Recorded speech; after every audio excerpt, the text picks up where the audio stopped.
What's up? What's going on, everybody? It's been a busy yet productive day today. I've got a lot of stuff done that I've been needing to get done, so I'm very thankful for that. Because that means this week I really got nothing backed up. I got my board over there knocked off. I'm good to go. That's good. We're gonna have some fun projects this week. Hopefully. I need to. I ain't had a good project in a while. So that's the plan anyway. Yeah. I'm working on something right now. Keyword being good projects. Some of those projects you start on going, all right, this is gonna be great, and turns into a nightmare. Yeah. Well, I was telling you before the live started, I bought a new beehive last year, like sometime last year. And my plan was to try to do a split with some of my honeybees. And something came up. I don't remember what it was. Probably a knee getting destroyed and had to be rebuilt. But anyway, I never put the beehive together. It sat on the porch of the shop out here where it was set when it come in from the delivery truck, and it hasn't moved. It's sat there, in fact, so long that the bottom of the box had deteriorated. And so, but today I actually was able to get caught up on my jobs and everything that's going out, and of course equipment and all that. And I was able to sit down and put a bunch of bee frames together, which is a bit repetitious. It wasn't the most fun you've ever had. But I got it done regardless. Yeah, that's good. That's good. Yeah. Well, I had a productive week. I got the Atom Stack P1, their mini portable laser engraver. That video done. It took me longer to kind of get through some of the metal because that 1.2 watt IR module, you got to take the line density, the line interval down to, like, on some of those metals 0.010 or 0.020 to get it to be clean. And so yeah, it was some of those had to they took a little while that line density, but got that out there. And amongst all that, you can't tell it much here, but I've been really shuffling things in the shop to A, clean out some stuff, B, you live in your shop a little bit, you go, I don't need this here. I need that thing over there where it's much more usable or less usable, right? So I've been shuffling some things in the background and such. And then I've been putting it off for a while just because I've been busy with things out here. But down in my downstairs work area, I've got that Monport Reno 45. And so Friday and a bit of yesterday, I worked on finally getting the Air Assist upgrade done on that. So that's got the Top Wisdom TL-A1 controller in there. So it's a Lightburn compatible controller. Unfortunately, you do need their DSP version of Lightburn to run it.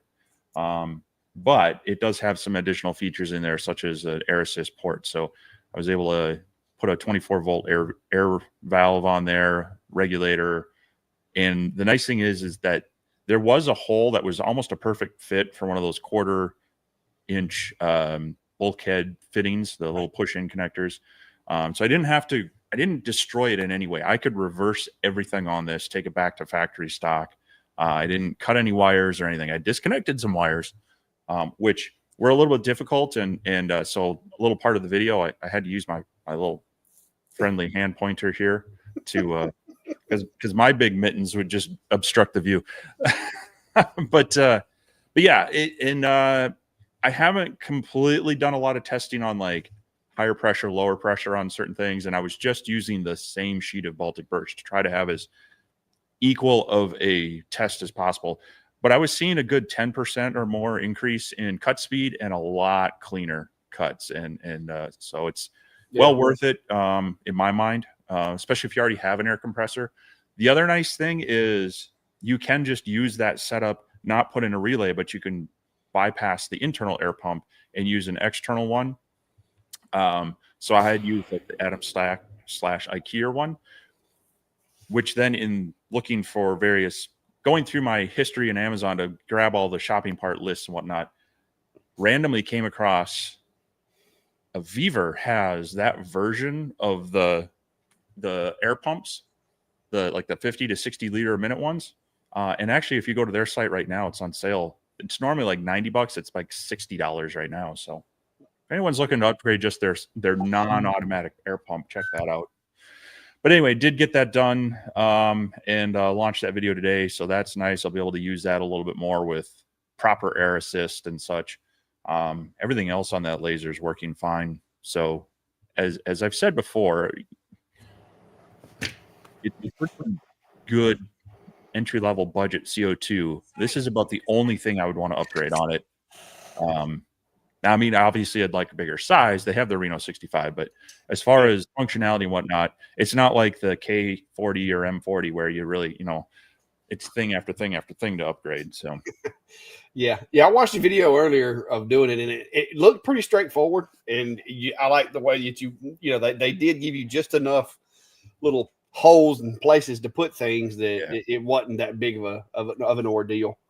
No, you could return it to its factory state relatively easy. Yeah, and as a matter of fact, I mean, it would have been pretty simple to do if I wasn't trying to record everything. And then how you bought your little timer countdown thing? Yeah. So while I started the project, I'd do something and then I would talk about it on camera, and I'm like, this is taking forever and I'm gonna have way too much to edit. So I stopped filming that and just made sure I was filming what I was doing, and then did the voiceover, which helps me. You cut the video to an appropriate length and you fit your words to that and no more. Yeah, you can cut yourself off and you can re-record it easily. Yeah, I have found that if I try to talk while I'm working, I'm either A, going to screw up something because I'm trying to talk and work at the same time, or B, I'm going to just be sitting there going, and I'm going to be just repeating myself over and over and over. So a lot of times I'll do that. I'll use my little, this is my go-to for my B-roll, because I can take the battery off of this camera and that's all it is. So this is really easy to just sit somewhere and let it record. And I'll just set this guy up and let it record. And then like you said, I'll throw it in the editor and speed through it as I just kind of tell you what I'm doing. Or just chop little pieces. But yeah, it's especially when you're trying to engineer something like that. It will get away from you if you're not careful. Yeah, and the good thing is I cut over an hour of video footage down to about 16 minutes. So kind of gives you the pertinent information without being overly long, because I've been there where you're searching YouTube for, hey, okay, I need to know how to, I don't know, take apart this blender and fix something or whatever. And you search on YouTube, and then there's the 2-minute video that's way too short and doesn't show enough information. Then there's the 45-minute video, and you go, you get the Cliff Notes version. So I'm trying not to trying to be a little more concise, but yeah. So anyway, got those done, and since we're talking about what we were working on today or this week, got that little guy on the bench. As I mentioned before, I've been testing. It seems to be the flavor of the year is see how small you can make them. Miniature / portable lasers. And since we've had a lot of people asking on here, hey, what's a good, is this one good for taking for craft shows, or what can you do with it? Some of the more popular ones. So this one's from Sculpt Fun. It's you can't get you around that barrier there. The Sculpt Fun C1. It's a 5-watt blue diode, and as you see, it's engraving right now. It's going kind of slow, but that was based off of my test grid, and just kind of testing out to see what it can do. Unfortunately, with this one, it's an open frame laser, so not going to be best at a craft show without some sort of enclosure being built. But I was talking with Clack just before this that maybe I'll see if I can figure out a quick to build enclosure that maybe you can cut out on a larger laser or a CNC, or technically by hand if you need to, but we'll see. Going to try to run through that one. They're officially launching this one in 4 days. I think on the 5th they do a live stream, so going to see if I can at least get an initial impressions video out on it, if not the full video. So look forward to that. And yeah, I've got definitely got a list of things. It's now June. It's summer. Plenty of things to do. Yeah, I'm trying to go through the comment. I have been, dude. It's been busy here this week, but I managed to get all my yard work done. And like by saying all, well, I say I did. Me and Brandy we teamed up to get it done. She did a lot of the weed eating while I was in here working on getting jobs out. And she actually got on the lawnmower. She doesn't really like the zero turn. She liked the old traditional lawnmower better. But she got on the lawnmower, did a lot of the low hanging fruit as far as like the flat areas in the yard. She doesn't like the heels with the zero turn, which I'm gonna be honest with you. If I'd have known how it performed on heels, I probably wouldn't have gotten a zero turn because my place is basically that's one footheel. Yeah, you got like a continuation of a heel. Yeah, you got a flat area for the house and then just back to hill. Yeah. So had I known how it performed on heels, I probably would have got something different. But anyway, it is really handy in tight spots. But we managed to get all of that done. Had a couple of dead trees. I was able to get them cleaned up and get them cut because that's constant. That's a constant thing. Is trees dying, trees falling, getting blown over, whatever. It's just constant. So got all that done. Got all my stove covers, cutting boards and stuff done. Got them ready to go out, and managed to even we had to replace the grill, and of course you got the old grill which is currently residing in my scrap iron pile up in the woods up there until I retire. When I retire, I'm going to make the first week, I'm going to be loading scrap iron and hauling it to the recycler because I've got a massive pile of scrap iron and used appliances up there that needs to go somewhere. So yeah, I managed to get a whole bunch of stuff done, which is that's good, surprising. So like I said, this week, I'm hopefully going to be able to come up with some cool projects. I got to find something interesting to do. As far as I know, I don't have anything else coming in unless I get a rush job. I do have a couple of names I got to do, but those are, that's one afternoon, so those aren't big of a deal. But yeah, it's been interesting this weekend. So Brian's asking about my UV project. And so yeah, I did fire up the UV make again this week. The thing with that is it does have its self-maintenance feature, which is nice. It's going to protect you from not coming back to like a clogged up print head, which can cost a few $100 or more depending on your printer. And so I've been kind of saving up a few things before I fired it back up again, and had a couple projects. Plus, wanted to play a little more with their sticker feature. So I have, of course, the stickers that I've bought from a vinyl place and whatnot, but fired it up to print out some UV decals. Which these are nice to be able to, put them on machines so that it's in there. So we don't get edited out of the video. Yeah. And so of course I, back, last winter or so, or last fall, X Tools sent out their M1 Ultra, which has a print head. And, I'd printed Clack on a coaster, but you notice there's a little ring starting on his forehead, and it's not fair to him to be disfigured and all. So, of course, had to fire up Clack on a coaster. Now this one's nice because it's UV cured. It's not gonna bleed. Now I haven't finished the wood. Maybe I'll have to do that. Put a little clear coat of polyacrylic on it or something. But then it wouldn't be much of a coaster now, would it? But I also was printing a couple of things I'm not going to show, but I had a request, and I may actually do a short video on this because it was from our friend Sean over at Klondike, and he is big into trains, and he uses his lasers to do a lot of model train stuff, and he actually offers some kits and such. Well, he was asking me, he's like, do you think you could use that on model train cars to print graffiti? Most trains get tagged, all their cars and whatnot. I'm like, I'm sure I could do it. And I used to be into model trains as a kid. I thought I still had some of my stuff. I don't know where it went. So I did. I had some that are getting sent to me to try out on something more real for that hobby. But I also went ahead and 3D printed a shipping container in HO scale for the train set. And so ended up being able to print that. And that was an online graffiti generator. So that actually says Vintauri on there, and then stuck it on the bottom, kind of right off the edge, like you might see it. And that came out pretty well. And then went ahead, and there's some decal sets, and the container bit makes it look a little hard to see. And plus as nice of a detail as these do, the printers, I didn't have it on the finest nozzle.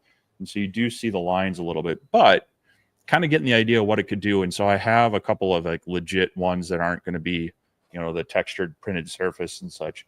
So I might throw that in there and then be able to show the software just a little bit more on that. So might be able to sneak that video in this week yet on just kind of showing how you would set up a project like this, and also maybe catching the attention of some of the model train guys.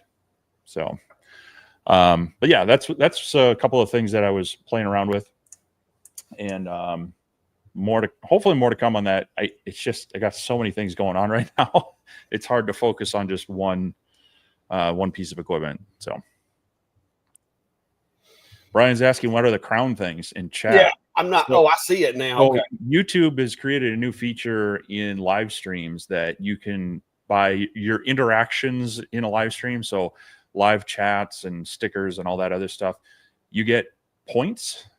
I think everybody starts out with base level points, and then as you chat more, you gain points. Oh, so you rank up? Yeah, so you get to rank up in the stream that you're looking at, or that you're watching on. So it's kind of just a fun user engagement. Is that on everybody's, or is that just did you have to turn that on?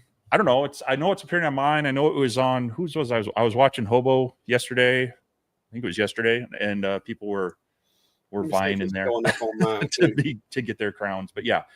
Yeah, it's showing up on my channel and yours now. There you go. So yeah. And I think you can click at the top. There's I think there's a thing you can see the leaderboard or whatever. So just YouTube being YouTube, trying to drive. And well, yeah. You can click on the little crown where it says crown and community. Click on that, and it shows you the rank system. Like it's like some Call of Duty stuff or whatever. Like it's got like 75 XP. Yeah, that's okay. Yeah. All right, that's cool. I didn't know either. I seen him asking, and I'm like, I don't know what he's talking about. And then I went and looked, and I'm like, okay, I see what he's asking about now. But anyway, yeah. So lots going on. Oh, and one thing before we get to questions, everybody's talking about like what do they call it, shrinkflation and such. Where like candy bar sizes are getting smaller, chip bags are smaller ounces and whatnot.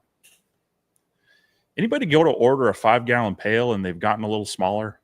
Is it just me? Mercy. What'd you do? Go buy a bunch of mini buckets? Well, the other one is filled up with offcuts from the table saw. So I needed a new bucket. I ordered one on Menards, and that's what I got. Oh, me. Anyway, we've got some questions piling up, so we should probably get to those. Yeah. Let's get that. No, Brian, I went and got her a new grill today. She enjoys grilling.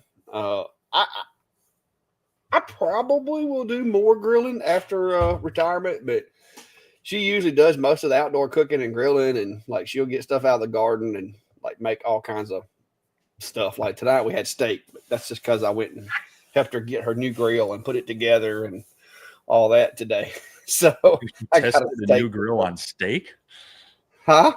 You tested a new grill on steak? Yeah. Hey, I put it together. It was right, man. And she nailed it. It turned out really good. So I'd usually burn off any manufacturing stuff and test it first. No, we fired it up. We fired it up, let it run for probably 45 minutes on high heat before we ever used it. I know, but I sat there. When we first got it, we sat there and we first cranked it up. It gassed off for probably 20 minutes. Like you could see, like the oils and all that kind of stuff gassing off of it.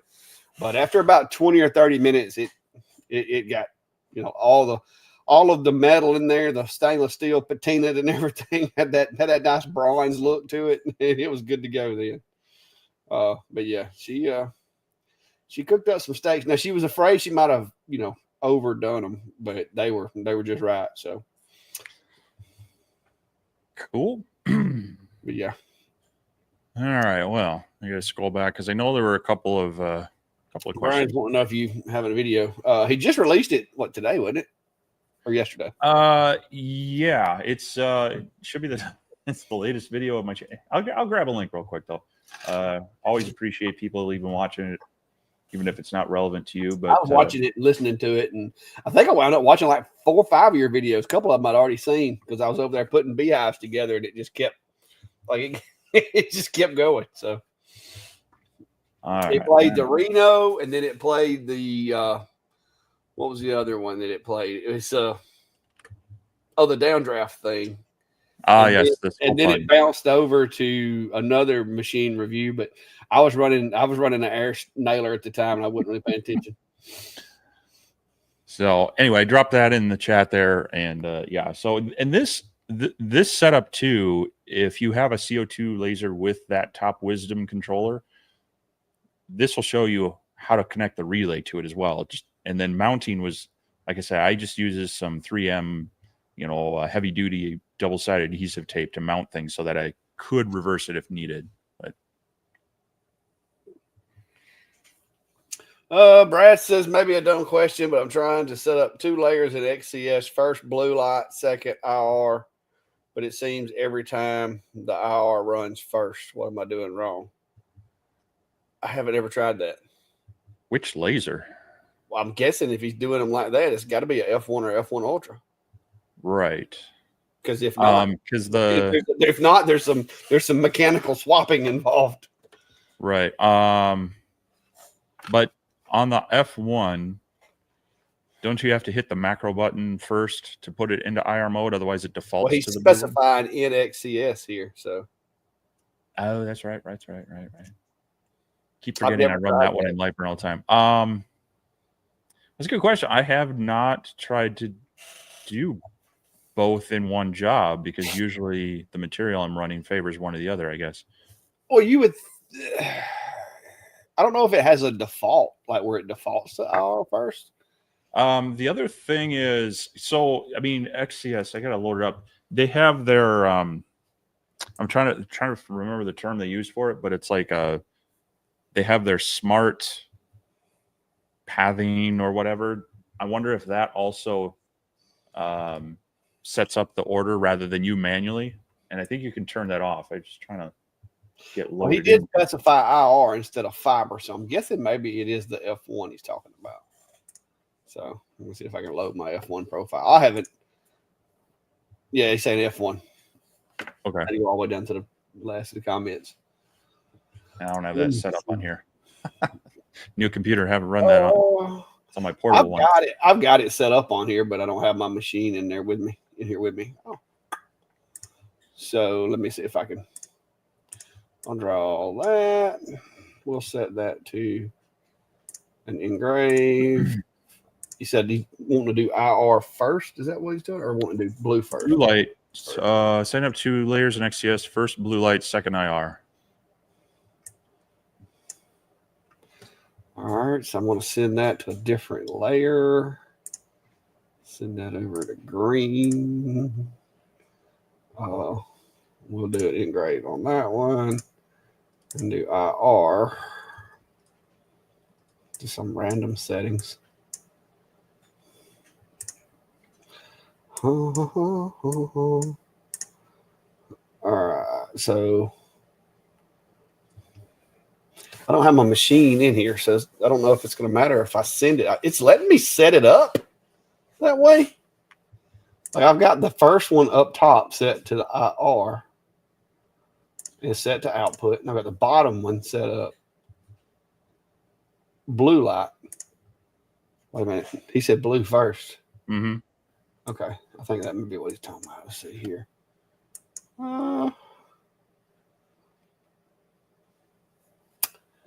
Okay. Yeah, it is putting. I wonder if I change this one to IR. And then change this other one to blue light and see if it swaps them.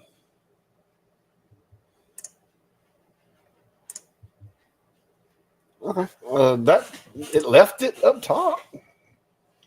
So this is what I did. I just created two shapes, basically two rectangles. I've got the green one is currently set to blue. I had it set to IR, but I can move it. Let me move it to red. That makes it a little more sense. Now, do you have your optimization? I forget where it is in there. There's optimization settings. That is gonna be Monk. Yeah, Monk is saying you want to make sure you have the click the three dots by process and then process by layer. That's what I was trying to remember. Let me make sure we put it back to blue.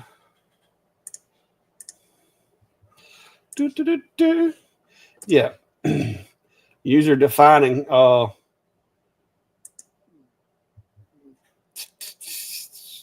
one by one, user defining by layer right there from top to bottom. And then that should lock it in. So I got Brad, I don't know if you can see that on his screen. Like I said, I don't have the machine connected, so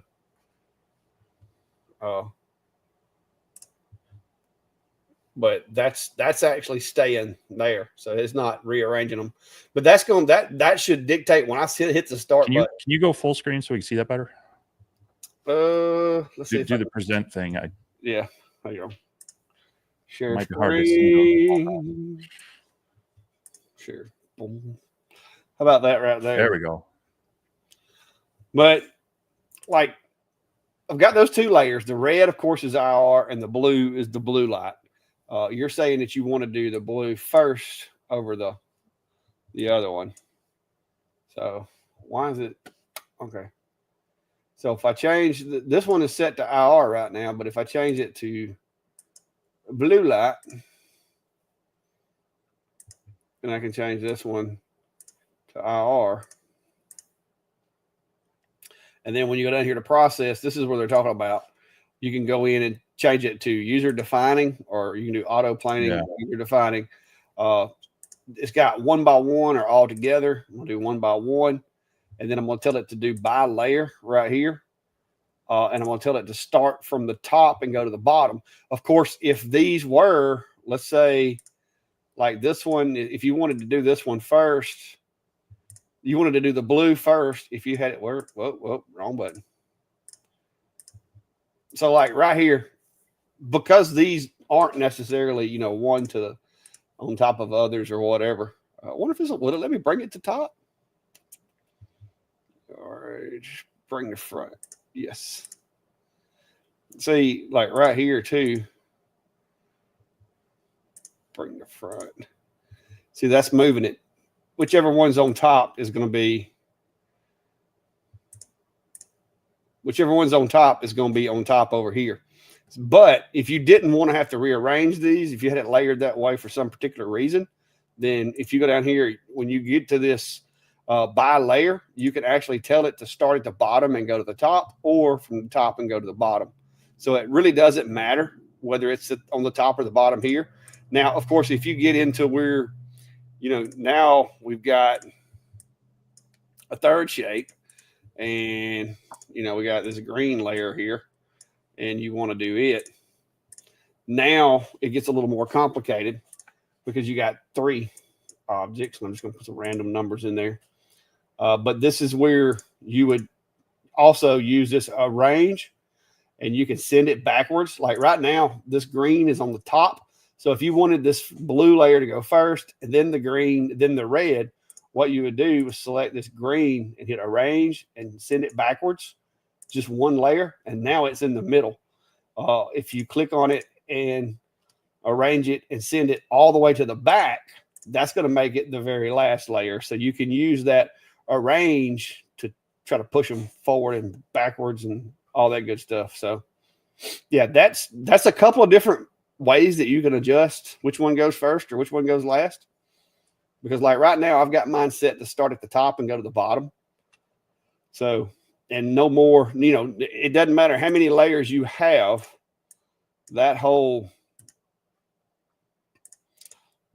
that whole, whichever one's going to be, like right now, the purple one's right there. But if I wanted the purple between to burn in between these two, then I could just go over here, arrange, send backwards. That's going to move it. Wait a minute. Did I click on the right one? Yeah. That should move it. No, it didn't move it. Why did it not move it? Because I don't have numbers in there, maybe? Yeah, that's why. So, yeah. So there's a couple of different ways. That should put it between the blue and the red. Or actually, I moved it past the blue and the red. But yeah, there's a couple of ways that you can go about doing that. So there you go. Any more questions while we're in here? But yeah, it's a couple of ways. I'm telling you, they've done a really good job at advancing XCS. I used to not like XCS. I still prefer to design in Lightburn because I'm better at Lightburn, but the tools are getting there. I gotta remember to write my notes down. This just finished off that little laser. What is that? A frog? Yeah, little okay. steampunk. It was out of focus for a second there, and I was like, "Is that a person?" Here, let me see if this other camera will work better. Oh yeah, it focused up good there. Well, it did. Up there. Yep. Yep. It's like a frog in a spacesuit. It's a steampunk toad frog thing. I've used it a few times before. Let me switch back. But yeah, not too bad. I mean, like it just took 44 minutes. It's 2.5 inches wide. But all right. Well, we also have another question here. Oh, me first. Click first. Alan Jones is asking, what is your best CNC recommendation under $2,000? Under 2,000. What kind of work area are we looking at? Well, I mean, I think price is going to dictate that a little bit. If you want, a good CNC under 2,000, you might have to give up a little space. But yeah. But like, if is work area more important than spindle size? Because like with the Fox Alien, they have extensions that will make it almost a 2 foot by 4 foot machine, but yet, I don't know if I guess you could get all that with 2,000. Yeah, unless you want to get into a 4 by 4 foot machine, it's doable. Under $2,000, you're borderline of some of the ones like the what is the Shapeoko? That's what I was fixing to look at. I think some of the older ones, like the Pros and stuff, are. That's what I'm fixing to go look at. But yeah, size is going to make a bit of a difference if you do have a requirement there. If you don't, there's definitely some good options. You'd want to be looking for something a little more rigid and with a little more stout spindle to it. Under 1,000, definitely the Reno Pro Max from Saint Smart's good. If you want to go just a little bit above that, and if you want to be able to expand it, that one will go deep. But the Fox Alien Masuder 3 you can go wider, which is nice, and you can get that one up to just under 4 feet. I think it's like three something. And then you can also upgrade the spindle to the trim router on that one, and you'd be into that probably about $1,500. Yeah, the XL, the Shapeoko 4 XL, which is the like 32 by whatever smaller one. Mm-hmm. Yeah, it's 2,150. So, but I mean, if it depending on how hard and fast your $2,000 price point is, I mean the original Onefinity that I have sits at just over $2,000. Now you're still going to need to add at least a trim router to that. So there are other costs with it. So there are some options and that one you can expand. You can get the wider bar and longer rails down the road. Alt Mill is probably going to be a little bit cheaper than that. I think they've got their 2x4 version. Neither of us have direct experience with it, but I know of a couple people I trust that have kind of done some comparisons with them. and they're running pretty well on that. Let's see, the alt mill. But now the 4x4 is $3,000, but yeah, I was gonna say, but now if you don't have dust collection and there's a lot of peripherals that you may need to consider also. No, that one's still closer to $3,000. So I mean, you're kind of in that price point where it's almost Travis is saying that open builds a sale. You might want to pick one of those up. Well, I mean, so open builds, they made some good machines. They are going out of business though. So if you want to build one from some of their parts, but also realize that your support's going to be non-existent other than the community. Now they've been around for 12 plus years. I ran one of theirs. I had to rebuild it a couple times because I literally wore out the Delrin wheels and had to upgrade to almost like this fiber reinforced belts and such, because I was running those model airplane stands. I mean, I would run it on weekends 12 plus hours a day just to keep up with it sometimes. Yeah. And so they were really good stout machines, but unfortunately they are going out of business. So yeah, I mean, as far as brand new, you're kind of in that price range where you can probably get by with maybe spending a little bit less, or you might want to save up just a little bit more, get yourself into that $2,500 range with something that might be able to expand more. So it does kind of come down to the size that you're wanting to work at, because these smaller ones you can upgrade so far and before you kind of reach their limit, and then you got to jump up to the next frame size. So but definitely check out both of our channels as far as the 4040 Pro Max series. Now Saint Smart has a few other ones. Their 6050 is a pretty stout machine. So that is I think it's about $1,500 right now. You will want to add their trim router and dust collection to it, so those parts would get you a little bit closer to that 2,000 range. But it's a very stout machine and very heavy. I mean, it's not the kind of thing you're going to set up on your work. It's not portable. It is not going to be putting it, but it's not as big as, you know, the Onefinity and such. So yeah, it depends on the work area, because that would be my biggest thing. If you're trying to figure out which CNC you want to get, figure out what your budget is. Second, figure out exactly how much work area you want, or you can, you know, because a lot of folks don't have room for a 4 foot by 4 foot, so that eliminates that just by the fact that you can't handle it in your shop space.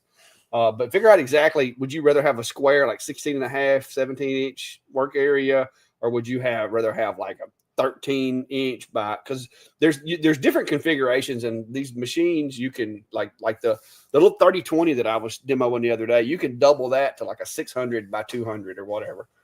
The Fox Alien, like I said, it'll expand to what's that extension kit you got? Is it 600 or is it an 800 wide?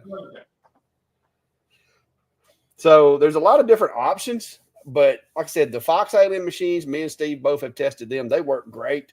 They're a little more expensive per like for the size than what you're going to get for the Genmitsu, but they do have some upgrades. So 80/40. 80/40?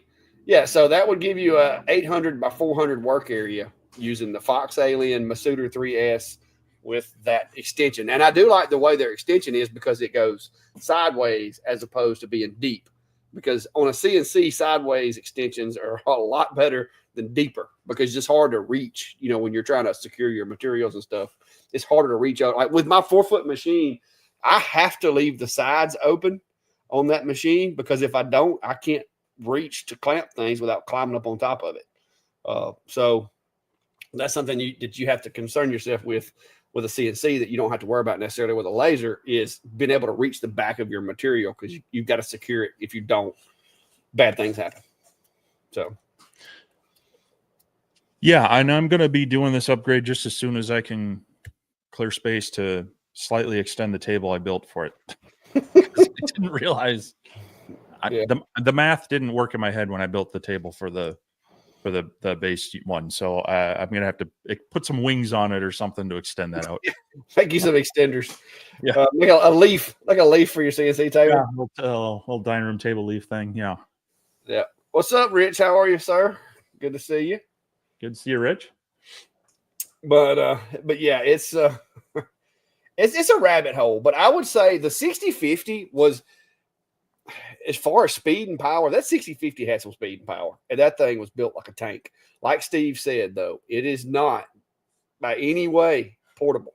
Like, two people, it's a two-man lift, and by two-man we mean two able-bodied, stronger individuals.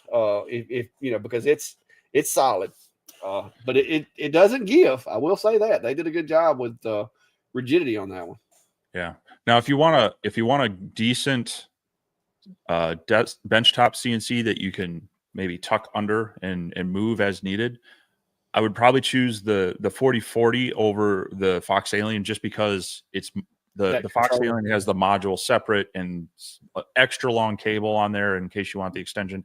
It's harder to move just in one piece and pick up and grab and go. So, but yeah, and speaking of CNCs, I know someone's going to ask. Mill Mage, yes, it's coming out. Yes, Lightburn Experience is coming soon. I'm pretty sure we're going to see it around that time. Yeah. So we don't have any really great inside information or any that we can share. But yes, it seems to come up anytime we talk about CNCs. And yes, we're excited about it. And on my Facebook page, I did share, there is a link that if you go to Millmage website, you can sign up to be notified when it does go live and get any information as well. So if you want to get on their mailing list and risk any spam from Lightburn and Millmage, which I doubt they're going to send out much other than good information, you can definitely sign up on that and get more information, because I know we're excited to check it out as well. Yeah. Oh, and on a side note with the whole Lightburn conversation, if you are in the area and want to go to are planning on going to the event, LBX, email me and let me know if you're one of our Sunday night regulars. Steve and I have an option for you that may assist you in, getting into the event without cost. Now, if there's too many of you, we have a coupon, but I know I've got some free tickets that I could, work into letting some of you guys, assist you with your trip, because I'm not going to be able to go. It's just not in the cards for me this year. But I would like to share that with somebody, especially some of you guys that are in here on the Sunday Night Lives on a regular basis. So if you're interested, just email me, and we'll get together on that, as long as there's not too many people emailing me. Yeah, it's unfortunate it's in New York City. It's just a little further and a little more of a hassle than I want to travel 2 years ago, I should say, when they had it in Illinois. Unfortunately, my wife was having surgery that week and I wasn't able to go, but that was well within driving distance for me. So I really feel bad, but we'll see. Hopefully they kind of keep moving it around a bit. I get that they want to be in kind of major metro areas, but yeah, it's, you get into kind of, New York or San Francisco and some of those areas, it's extra hassle to travel in for, a shorter event. So, well, maybe next year, maybe we'll draw Atlanta or down at Rich's area down in New Orleans, because either one of those two, I can be there in about 3 or 4 hours. So, well, so far they're doing it every other year. So maybe, whenever they have the next one, maybe they'll go a little closer. But like I said, after I retire, things may be different. But right now, it's not in the cards for me right now. Yep. So. All right. I lost my place. So, oh, here's one. Jeffrey's asking, how many lasers can you upgrade air assist off of one of the sitting air compressors? And our favorite answer to that is going to be, it depends on a lot of things. So when you're talking about air compressors, you have to look at a few factors. What is your PSI requirement? With lasers? That's pretty low. You're generally going to be, at the regulator pushing maybe 10 to 20 PSI, depending on the laser, because you're really just it's more about airflow, which then is the CFM, and your volume. Air compressor has to be able to push the volume of all the devices it's hooked up to. So each one you add, it needs to be able to push more CFM. Now with that, there's also duty cycle. Duty cycle is how much the compressor is running versus not running to keep its rated pressure in the tank, which is another rating, which is the gallon capacity of it's basically reserve airflow. So, and then you get into horsepower of how much power it's going to take to refill that. But so basically, in short, the bigger tank you have and the larger duty cycle and the less PSI and less airflow means more lasers. So the one that I used in my video is a smaller, I think it's like a 2 to 3 gallon quiet air compressor from Menards. It will do the job on smaller things, but it wouldn't necessarily run a long time at that. The one that I use in the shop and Clock uses is a 8 gallon California Air Tools air compressor. That'll keep up with 1, maybe 2 running at once. Because I've ran it with 2. Now it runs a lot. It stays on a lot. But now another thing that you got to take into consideration is, like in my shop, I've got 3/4 inch tubing, PVC pipe ran throughout the shop that goes from the front of the shop to the back of the shop and out back. So I'm actually, even though it's not a tank, that actually does add some reserve volume to my air compressor setup. So that's something that if you don't have that, like Steve was saying, your compressor may run out of air quicker than what mine does, but because of that added volume from that 3/4 inch pipe that's 30 feet long, I guess. Mm-hmm. So yeah, there's a lot of factors to take into that. Generally, I try to only run 1 laser on that at a time. So that's where, getting a decent air pump, in my tests of the Reno 65 or 45, if you watch that video, I ran it off of that IKEA/Atom stack. It's about a 50 to 60 liter a minute air pump. It did almost as well as the air compressor did as far as, improved cut quality and whatnot. It was maybe a little bit less efficient. I think I squeaked out another maybe half a millimeter a second or whatever on the air compressor one, but they were a lot cleaner as you went up. And then it wasn't automatic. I had to turn it on and off. So that's a $60 to $90 option to just swap out and it's still manual. But yeah, whereas an air compressor, you're going to be wanting to spend 150 to 250 on kind of you don't want the tiny pancake ones. Those aren't going to hold up. You're going to need some volume behind it. So hopefully that helps out a little bit in making that decision. Yeah, it also depends on mine's an 8 gallon. Yeah. So yeah. And that's the one I have out here, but down in the basement area, I'm not going to drag one of those. Yeah. I mean, those aren't terribly large, but yeah, this is the one that I've been running, and it's actually on sale right now for $179, which is about $20 off, I think, from what I paid for it. but yeah, it's quiet, which I've got mine outside, so it doesn't really bother me. But yeah, I don't even know if it let me post I tried to put a link out there, but it don't look like it took. Links are a little slow. Yeah, but yeah, it's a California Air Tools 8010. I guess because it's 8 gallon, 1 horsepower, they call it 8010. Mm-hmm. But it's been a good one. Like I said, so far so good. I do have to drain it a lot because here in Alabama it's very humid, of course, and with it being outside, especially, it does accumulate some water. So what I'll do periodically is I've got it set up. Also, I run it on a voice controlled power strip, so I can actually tell the shop to turn it off, and I'll just drain it and let all the water bleed out of it, and then close it and fire it back up.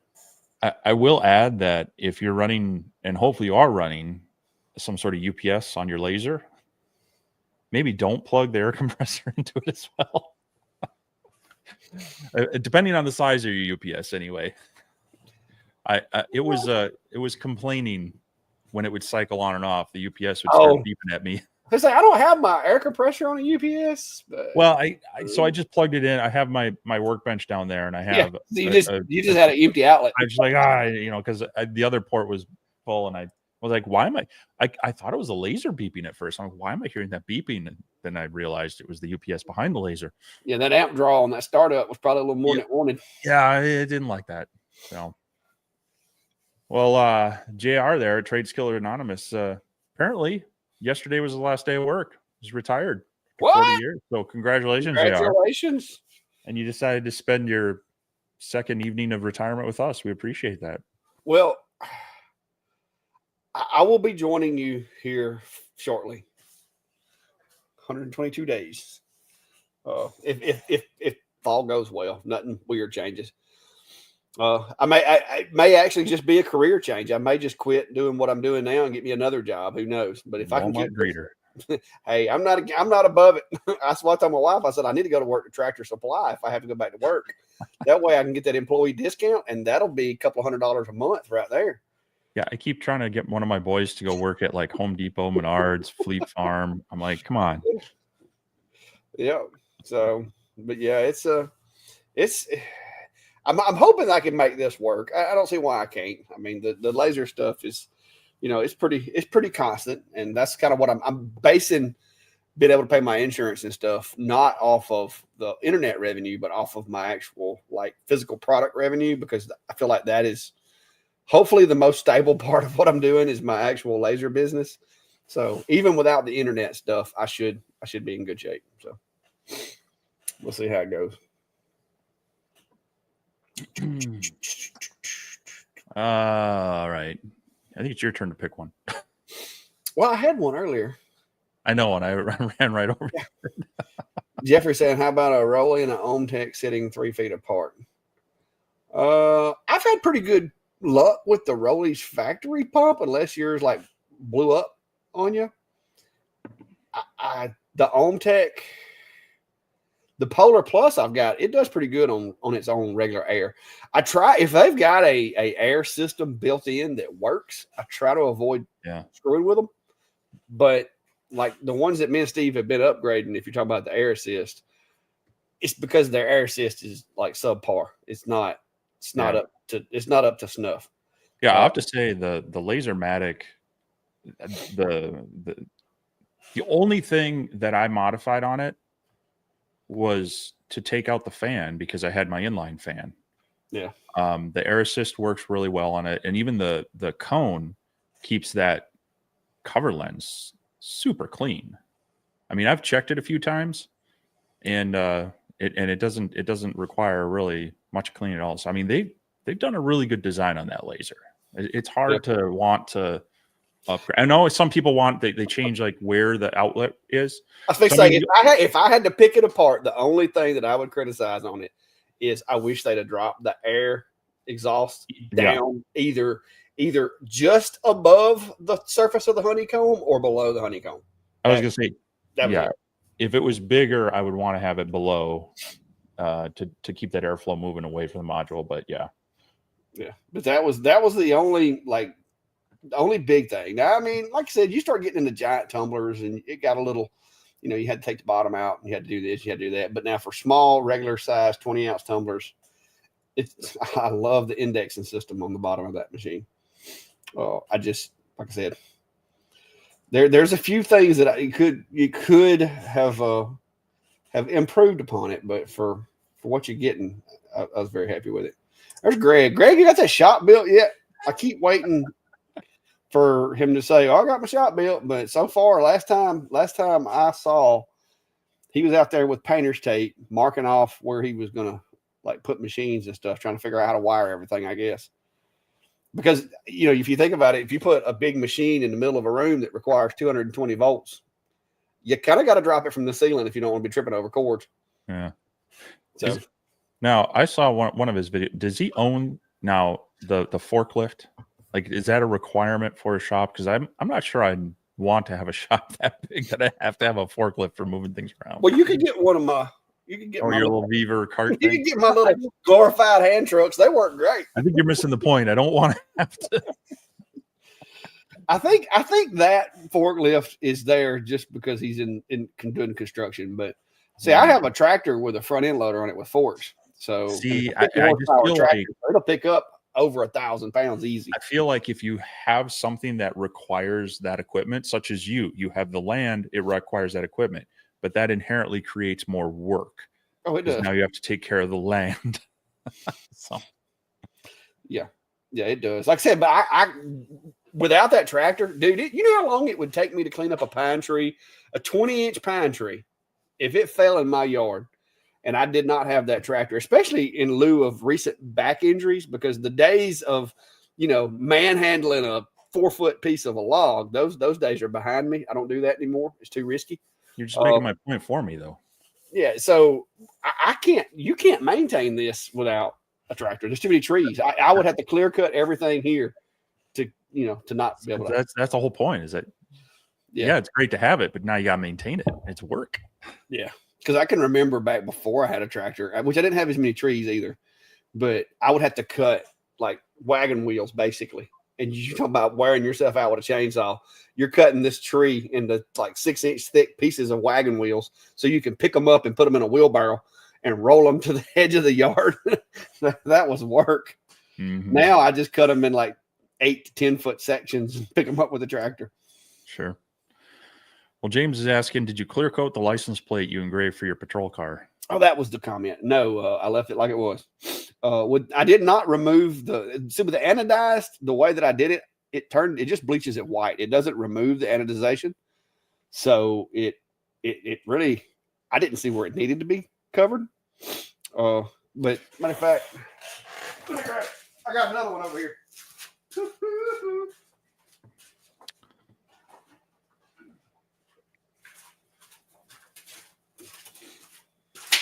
I picked up a whole pile of stuff. All right, so the most critical thing, of course, is always test. So this is where I did a bunch of testing, and like I was engraving thumbnails. That one I didn't invert, so that one I did. So by doing the test, you get the different shades and you figure out which one's removing the coating or changing the color or whatever. Once you get that dialed in, then you can do these. So yeah, I didn't recoat anything, and you can tell by the light reflecting on it, it's still plenty shiny. And that's not silver, that's white. So the coating is still there. It's just changed to a white color. So yeah. The one that's on my truck, I actually went back over it or put in it. I put the logo in there with it. This I think was my very first one, and I could put it back in there and put the logo on there, but I just hadn't done it yet. I was going to put this one on Brandy's car, but I was like, I don't know if she wants me to. You've got those listed in your Amazon store, right? Yes, these are the really thick ones too. These aren't like business card thickness. These are thicker. And I've tried engraving on the white side. Don't work. I tried. Can use a different laser for that. Yeah. Matter of fact, look at that. See, so all that does is takes the coating off. Yeah. It doesn't turn black. I was hoping it would turn black on that side, but no dice. It just simply takes that white. That's paint, I think. It just takes that white paint off, and you just get silver. So, but the black side does really nice. And it will take some pretty awesome detail. Like that's actually one of my thumbnails from a video, and I engraved it on there. So yeah, these are fun.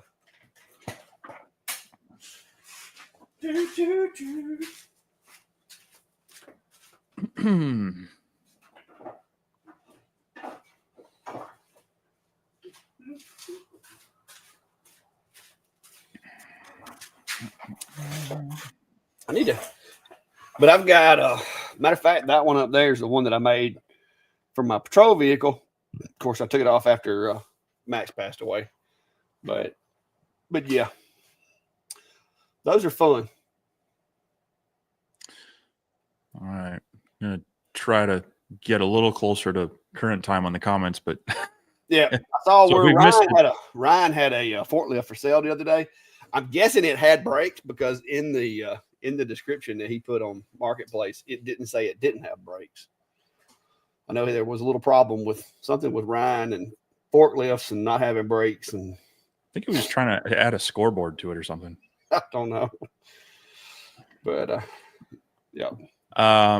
Question from Your Life Is Your Fault. I'm trying to achieve the darkest engrave with the least depth possible on bamboo cutting board using the P2. Suggestions on setting or food grade finishes that could darken the engraving.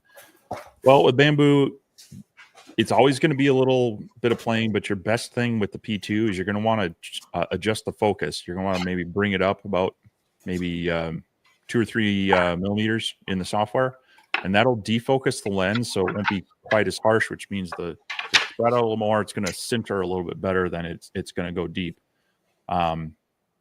CO2s also tend to burn a little more efficiently, so it's going to be a little trickier to get that dark engrave compared to a diode, but it's not impossible. Just really playing around with your focal distance, and then once you kind of get that mastered, you might have to adjust your line interval a little bit, but that will kind of help get you a darker engrave.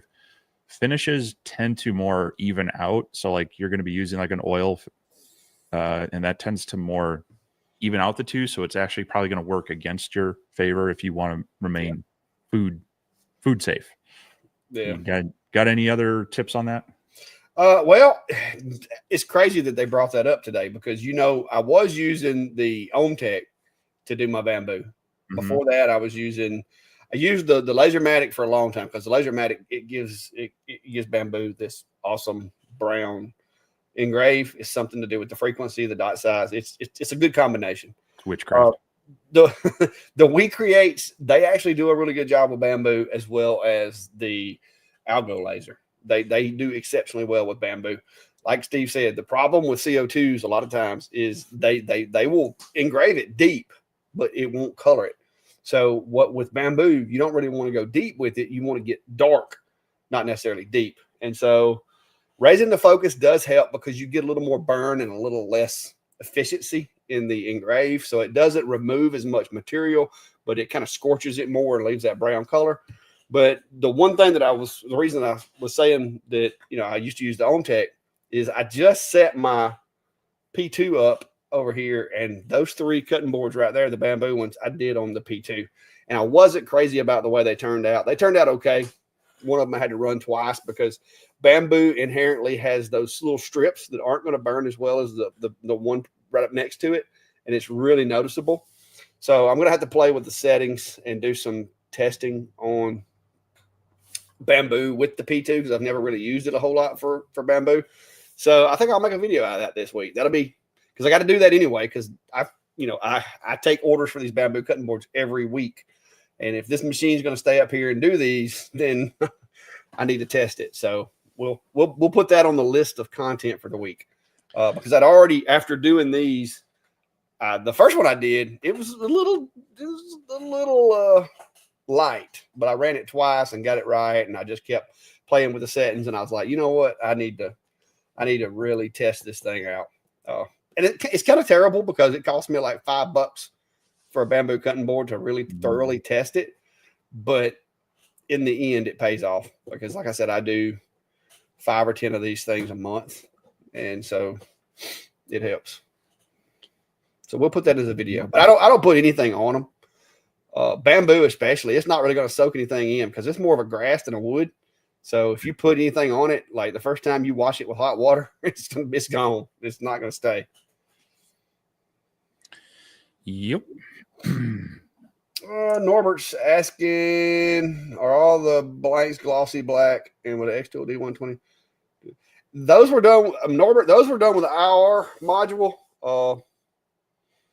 I did some of them. I'm not sure exactly which machine I did that one with. I did some of them with the P2. I did some of them with the S1 with the IR module. I did a couple of them with the F1, F1 Ultra, and even some of the fiber machines. But you're going to need an IR to get that white look. The blue lasers will turn it kind of a gold or brown, or either remove it completely. The IR is what gives it that white. Travis says they paid their house off Friday, so the new workshop is the next step. Well, congratulations on paying your house off, and hopefully the new workshop is good in space. I know it's always nice setting up a new workshop, and so put some thought into it, and hopefully you enjoy that. But congrats on paying off the house. Well, Sharon says she needs a license plate for a new electric Disney scooter. Hey, knock it out. They're fun. I saw somebody earlier said he just got his CNC. He got the 3020 Ultra. Where was that at? Who was that? Yeah. OWISU. I think I saw that too. I've been trying to find it. I can't. There you go. Okay. Says, hello. I received my Genmitsu 3020 Pro Ultra with the extension. Got a cheap Windows laptop, VCarve, desktop, G-Sender, getting ready to do my first route. Thanks for the videos. Yeah, especially with the extension, if that work area is what you need, that's a tough little machine. I was impressed with how rigid it was. And maybe it's because it's kind of small, and so the spans aren't that long, and it makes it more rigid. But it's a stocky little machine. Like, I was pushing 1/4 inch bits to the point where I thought I was going to break them. Like, it was doing a good job. Have you done your video on that one yet? No. I didn't think you had. It's sitting on the Onefinity right now. It's holding down the Onefinity. But yeah, that's a good combination. G-Sender has became, like, I have removed Kindle and Candle and all these other G-Senders. I have removed from my computer. I like G-Sender. I like the fact that you can dial up the speed. You can make changes. If you do have like power failure, you can start over. There are so many things in that program that I like better. And of course, it's instantly compatible with an Xbox controller. How cool is that? Yeah, it's I mean, the interface makes all those things a lot easier. So it's definitely, you don't have to fiddle as much to get it working. So I would agree. For a free G-code or GRBL based CNC machine, that it's a good one to run. Robbie, no, I don't think I'll be able to order any additional ink until basically their retail at this point. So once the Kickstarter's done and they start shipping machines, hopefully then ink will be available. And I'd have to double check. I think that's going to be late July-ish. So I am, because I'd love to print off, some of these for people and other things, but I'm trying to conserve it to be able to do any of the random projects and tests and such. So, but once that's more readily available, I'll be able to work on some things and actually produce some items for customers as well. Because I have some, this actually being able to print a durable, maybe not on a pine coaster, but on like ceramic or even slate tile. I've had people ask about that because they really are excited about that, and it is actually really quick. So, for a shop doing customization products like that, I think it's definitely something to consider. What else we got? Tim's sharing. I know people ask about the portable battery units. Costco has a pretty amazing deal on a Jackery E1000, $350 less than Jackery was selling for on their website. I don't know what the total price on that is, but yeah, I mean, Jackery is decent. Sometimes you're paying a little bit for the name over some of the more generic ones, but you're also getting a quality product that's been around a while. So I generally look at the overall capacity, the usable capacity of the unit to how much I'm paying for it, but also want to pay attention to the recharge rate. Some of the more budget ones, like the ones you get at the Predator series at Harbor Freight, they like top out at like, I think AC input on them is maybe 100-watt recharge versus some of them go up to 800 to 1,000, which is going to recharge much faster. So, if you've got a larger battery unit, you used it all day at your event, you go back to the hotel and you got 6 hours to sleep before you get back and set up again, you might not be able to fully recharge it on a smaller wattage input. So just some of the things to look at as you're looking at some of those battery units, but always appreciate people sharing good deals like that.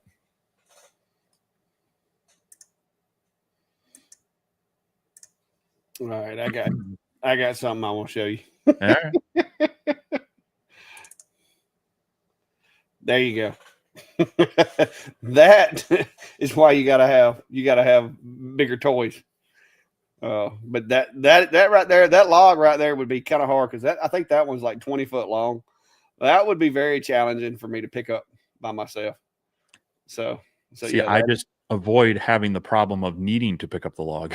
Yeah, but if you got a sawmill, like that's my sawmill, and see, like this building, I got right friends here, with sawmills. See, I'm covered.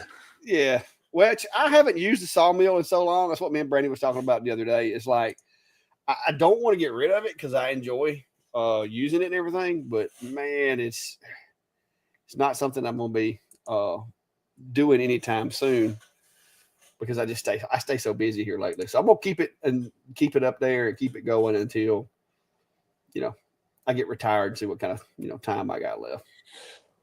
Yeah.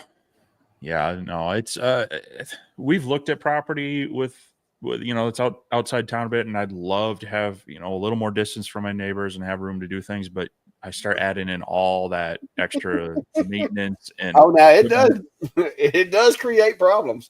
And up here, I mean, even give any given day, you get 6 inches of snow and you got a 3/4 mile driveway to the main road that may or may not be on the prime list to get plowed. So you got to make sure you got to clear all that too. So. Yeah. Well, we don't have a problem with snow around here. Yeah, until you get that tiny little frost that shuts you down. If it snows here, though, I got it covered, bro. I got you. You saw that snow plow, that big orange snow plow right there. I can plow my driveway. I promise you. But besides that, I got a 4-wheel drive, so hopefully I won't need to plow nothing. Hang on, I was going to show you something else. You talking about needing equipment, but I'm talking about not needing it. Yeah, but yeah, the land, you got to be able to cut the grass, the tractor, because like fixing driveways, like my driveway washed out the other day, and I need to do some repair work to it. But yeah, it having the room to spread out is fun. It's nice, but it does come with its own set of requirements for equipment and stuff. I was going to try to find. No, but like I have, I used to use a wheelbarrow, but I've got my little buggy now. I've used that thing now I think I've had it for about 10 or 11 years. And I don't know how I did it before I got that thing. Cause like picking up small stuff that I, just having somewhere to throw it. And that little RTV is the ticket. These cats are snoring. Like I can hear cat snores. I can't find the picture. I have one. It's an old picture. But yeah, we'll keep on rolling. Right.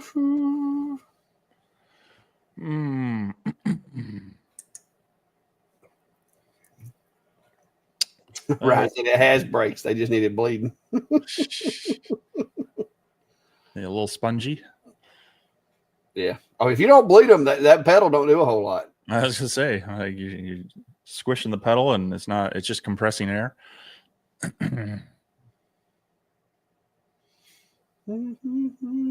Oh. It says my heavy gauged anodized aluminum plates aren't available anymore. What? Did they quit carrying them? Let me go check. I've had that happen on a variety of things.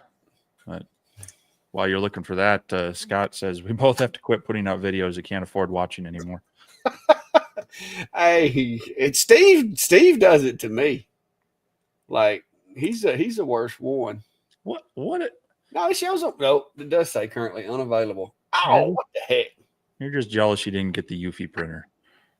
Now, I ain't gonna lie, that thing's pretty neat. I wouldn't mind getting one, but I'm just not in that cool kids club right now. I mean, maybe one day because like everybody that like I think everybody that has a YouTube channel got one but me. I think that's how it worked out. And I don't know why that is. Maybe there was some problems. This is what I come up with. Maybe there were some problems with the machine, and they were afraid that that I would have an issue with it or something. I don't know. I don't know what the deal is. But yeah, I would have enjoyed having that to play with, but then I wouldn't be caught up right now either. So, well, who knows? Who knows?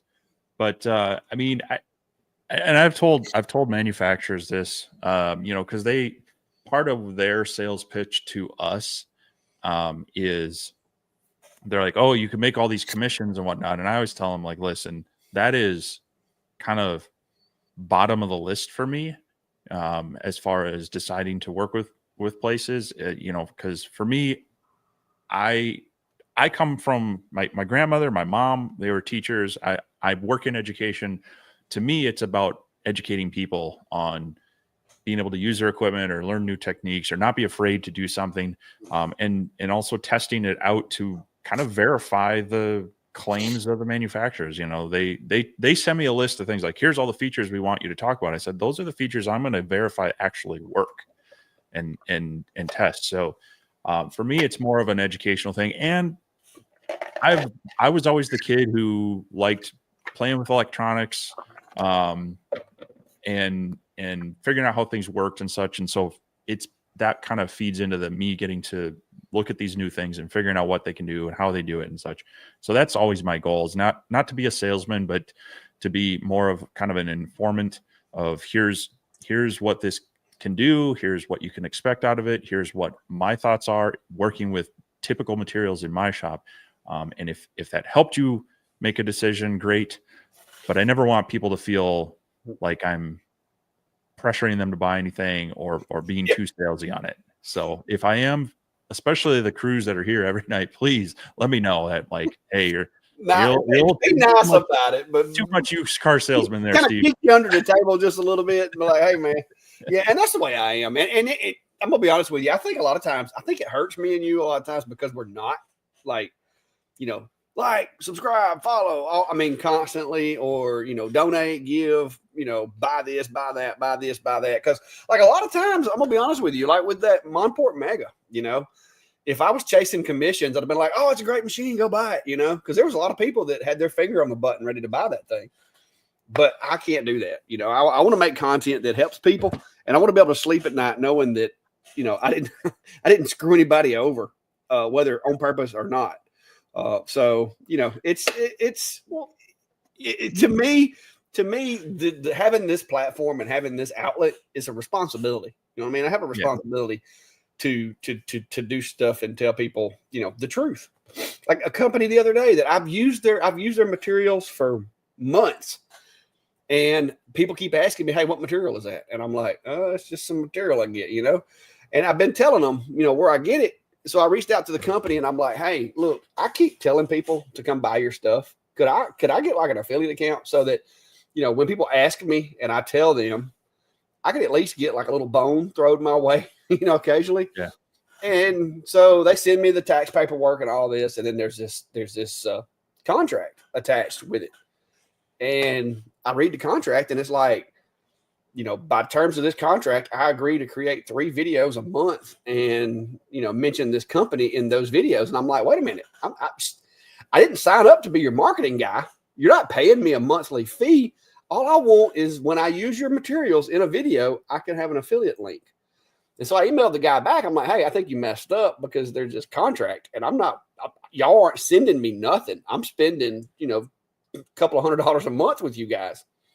And he's like, oh, that's for, anytime we do an affiliate program, you have to do that contract. And I'm like, so I basically emailed him back and I'm like, look, I'm sorry. I will source my material somewhere else or either just, keep where I can get it to myself, because that's unacceptable that you're going to try to twist my arm and make me do 3 videos a month for you just to have an affiliate link. I think that's kind of crummy. And this is a very reputable company.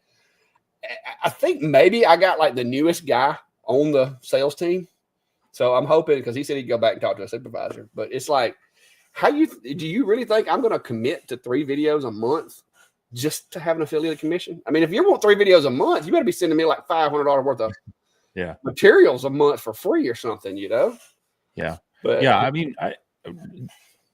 There's some places who have said, hey, we'll send you this, but we'd like you to do a video on it, or, maybe I'm good with that. But there's no necessarily contract involved. It's just like, hey, do this, and if you do that, we'll send you more next quarter or something like that. And so as long as it's not I don't like getting into agreements where you feel like they're directing your creative work or what you're saying about the stuff. So but anyway, I don't want to dive too much into that, but just and I know the comment was kind of in jest, but just I kind of, like you were saying, I feel responsible because when I was looking at my first laser, you're sort of trying to sort through the information and figure out, what's a sales pitch versus what's, real expectations and such. So I try to hold my standard to that of, this is what this machine did in my workshop. This is what I think you can expect out of it. And so hopefully it's not making you spend money, but feeling better about the money that you are looking to spend. So, yeah. Mark, yes, I have if you're talking about a box blade, I've got a box blade with the root rake and everything built into it, but I also have the front end loader on there. I fixed that to buy me another attachment because when I retire, I've got a bunch of projects that I want to do. It's going to require me to put fence posts in the ground. So I think I'm fixing to buy me a auger for the 3-point just to keep from having to do the post hole diggers, because I don't know. Post hole diggers will whip you if you don't watch it, especially here where I'm at, because I live in a gravel pit. So post hole diggers, you'll wear them out. You have to sharpen them like twice a day if you use them a lot. So Jer's asking, do you think they will ever run cameras on CNC machines? I do a lot of live edge signs, so all different sizes and shapes would be nice. I don't know. It's a little bit different with CNC machines because you get that Z axis to worry about as well. I can kind of get the idea, but I guess what I would recommend for you is, I know live edge can be a little odd shapes, but you might want to use center origin.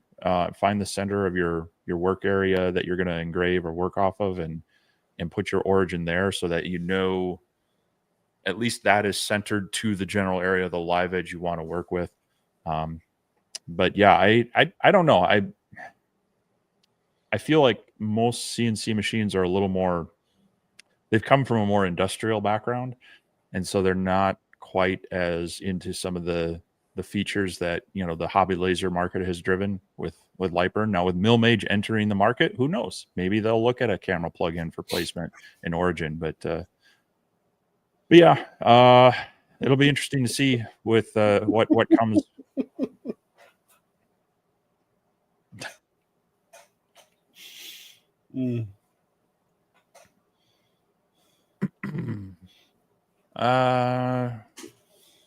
Travis is asking, is the 300 watt spindle a decent upgrade from the stock 775 Genmitsu spindles? I have a chance to get one with PS cheap.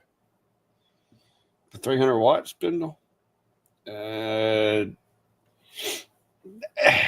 me, I prefer just going to step it up and get to the trim router. Unless you're only doing like acrylic or like 3mm basswood or something like that, which I don't know why you wouldn't want more power, but yeah, the 300 watt, I'm not a fan. They're okay, but as soon as I can, I swap them out for a router. Well, I was going to say the same thing. What I would do right now is if they make the 65mm mount for your CNC, Carbide is they're closing out this trim router. So I think they have it for like $65 right now. Yeah, I just got one the other day too. And it's got an ER11 collet in it and a long cable. That I think would be the best upgrade, assuming that you can get that 65mm Z mount on there. And for $65 plus maybe, I don't know, what is those mounts, like $30 if you don't have one included with yours. That's probably going to maximize out what you can do with it over a 300 watt spindle, because this is like 700 watt. Well, I'll tell you too. What did I do with it? Where is it at? I don't know what I did with it. Hang on. This is where I need that Jeopardy music while Clack finds the stuff. Here it is. Do, do, do, do, do, do, do. This thing. Oh, the relay is awesome.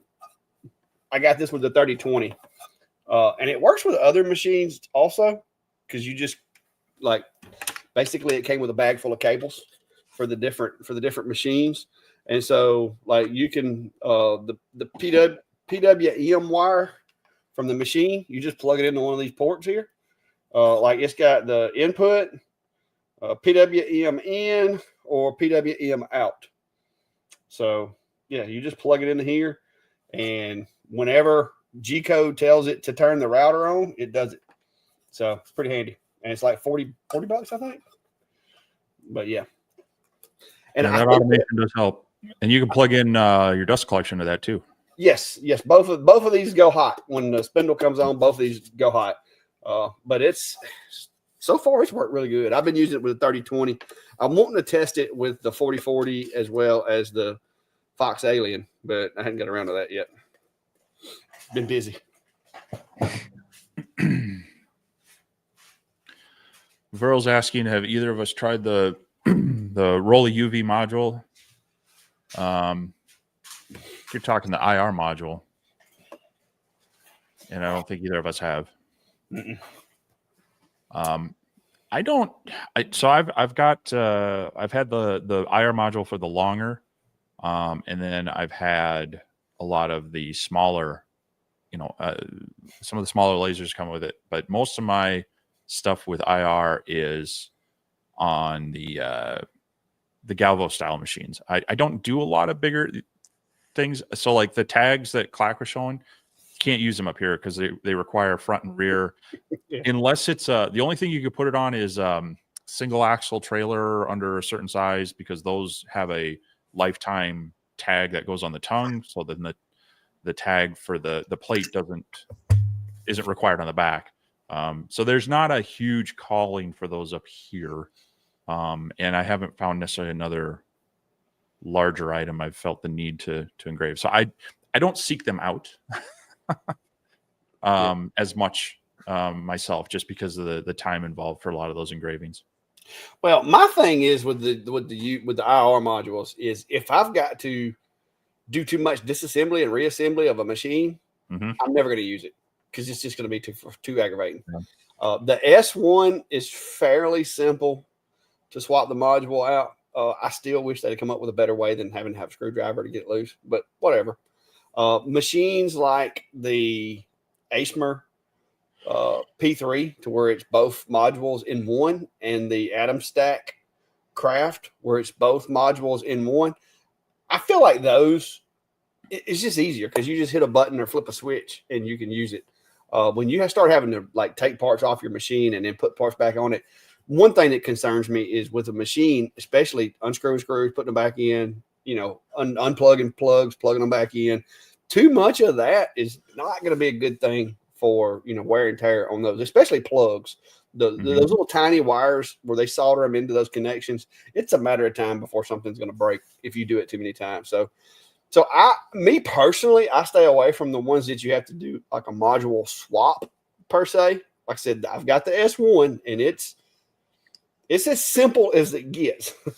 But like the X tool, I never wanted one for my X tool D1 because it was just a pain. Some of the other machines, if I were going to do that, I would buy the machine like with that module and leave it on there. And that would be like dedicated IR machine if that was something I was into doing a lot. But yeah. Yeah, I forgot about that too. The Craft is nice in the fact that it's all in the one module and you can just switch it software wise in the same job, or run them both. But yeah, I would agree on that. The swapping, especially on the MK2, that air assist pump, or the air assist little port blocks that one screw. Yeah, it's just if you don't have just the real short Allen key, it's frustrating to get at. Yeah, it's just like I said, those are very specific use case though. Yep. The new GWE M series, that looks pretty cool. Expensive.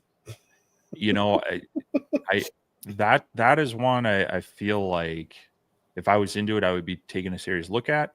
It also combines, I believe, the CO2 function as well. So it has a CO2 and a fiber. So it's pretty cool. I haven't done anything with them. I'd love to work with. I love working with as many as I can to get experience and be able to answer questions like this. But as we've kind of mentioned with the X-Tool one, I don't have space for a big metalworking machine in my shop right now because I don't have the market for it right now. I'd have to make sure that it's going to earn its keep to take up space in the shop. Yeah. So yeah, it's definitely cool to see, X Tool, the GWE, even OhmTech has some similar things that they're leaning into this kind of higher powered laser metal cutting capabilities. So, but yeah, I don't have any I don't have any contact or any inside info outside of what I glean from press releases and other content creators. Yeah.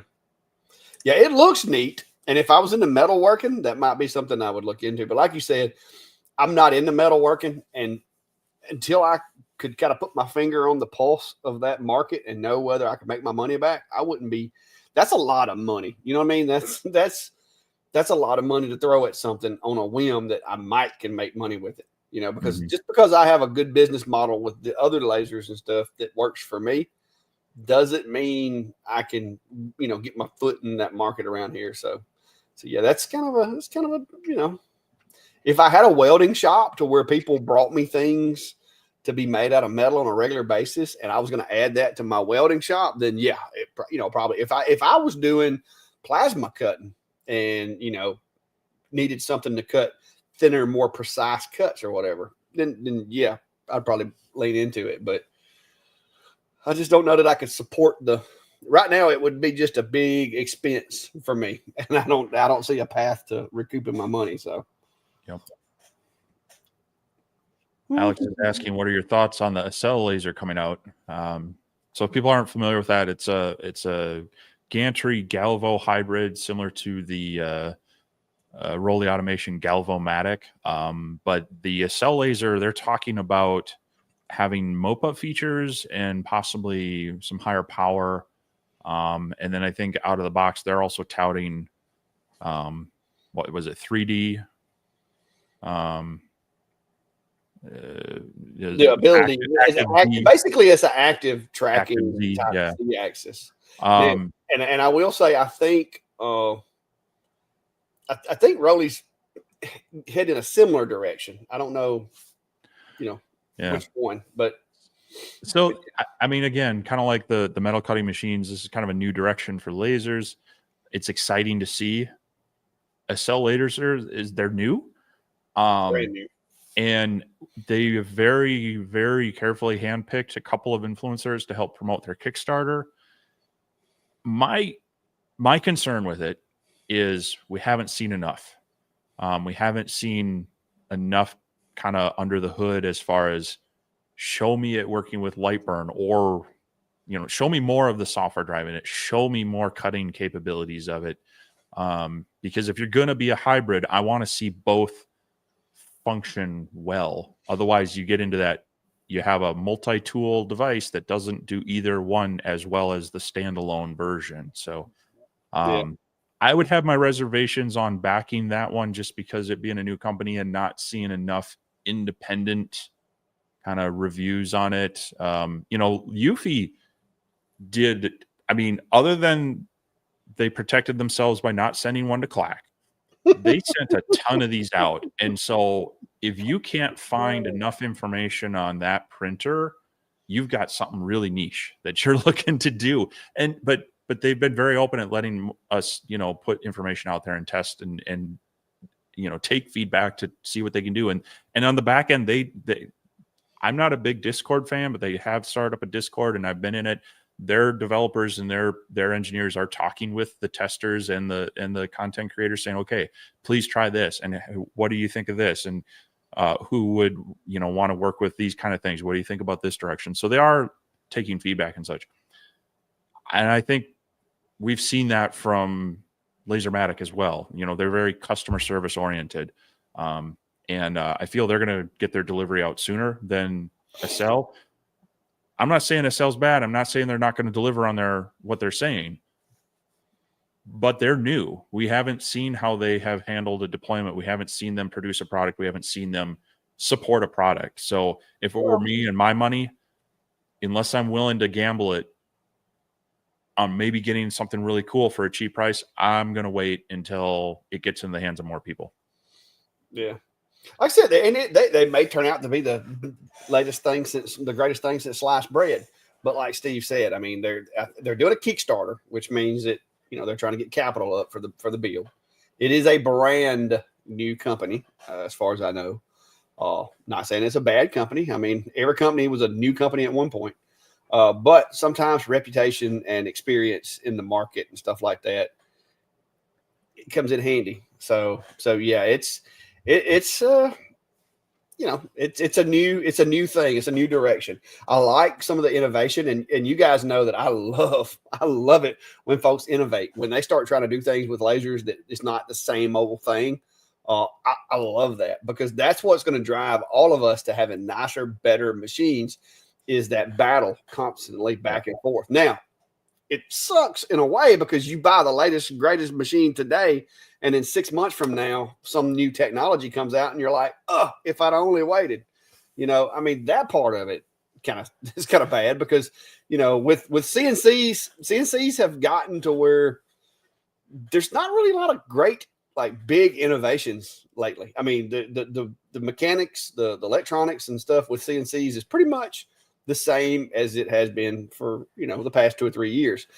There's been some adjustments with the controllers and stuff and speeds and so forth, but with lasers, like, they're adding LiDAR for setting the Z-axis and all these different things.